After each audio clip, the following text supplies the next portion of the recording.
Chibi Maruko-chan Mezase Minami no Island is what I would call a bite-sized game, despite it having a mouthful title.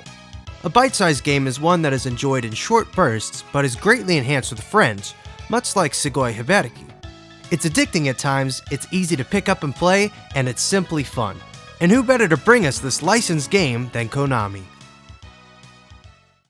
At its core, Chibi Maruko-chan is a small collection of 3 minigames, each with their own sets of rules and challenges to keep you coming back for more. Before diving into the games at hand, you'll have a choice of 4 characters from the show. I don't believe the characters differ in play, but if they do, it's so subtle that it won't make or break the game. First up is what I consider the weakest link, and it's an odd painting minigame similar to something you'd find in future Mario Party releases. The idea here is to spin out your opponent by cutting them off with paint trails. While the paint trails left behind do dry after a while, if you're in a pinch, use your trusty blow dryer to save you, but don't get too trigger happy as you only have 3. There are power-ups to obtain like more dryers and life, but certain power-ups like the speed shoes can not only help you outrun your opponent and paint them into a corner, but can also quickly lead you to your demise if you're not careful. Personally, I find this minigame frustrating and far less engaging than the other 2 as it has a bit more of a learning curve. Second up is Dodgeball, which plays out a lot like Bomberman. It's as simple as it gets here. Beam balls at your opponent until they've met their match and duck, dodge, dip, dive, and dodge for your life. Of course, there are a few curveballs thrown in. Power-ups return in this game, but in much finer form. You have invincibility stars, speed shoes to beat your opponent to a straight ball, 3-way fire, and even homing missiles. Be careful though, if you miss your mark it might just home back in on you. The same rules apply to Ricochet. If a ball thrown comes back in your direction, you better duck or else you'll pay the price. Aside from power-ups, stage gimmicks add some extra fluff like the super bouncy ropes in this stage and the sectioned off corners in this one. And lastly, we have a water sumo wrestling style game. I honestly don't know what to call this other than Ring Out.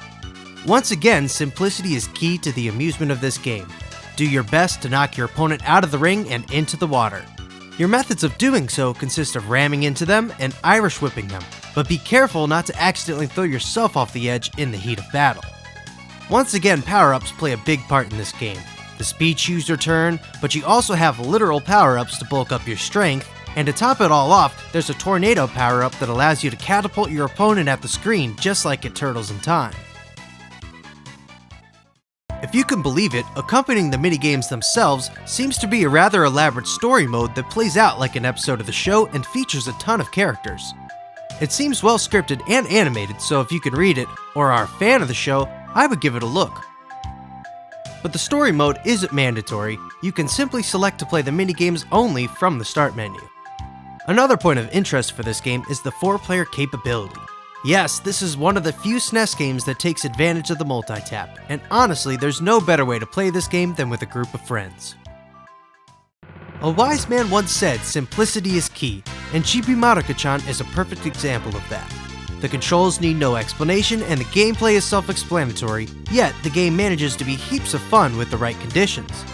I know I compared the Dodgeball game to Bomberman, but honestly all 3 minigames feel a bit like something out of a Bomberman title, which makes this a pretty great alternative in my opinion. Unfortunately, the price of this game has gone up a bit since I bought my copy about a year ago, but if you look hard enough, you can still find it at a decent price. Do be warned, there is another Chibi Maruko-chan game on the SNES, so don't mix up the 2. Well, we're not quite done with minigame collections yet, so stick around for the next episode for some more jam-packed Super Famicom fun.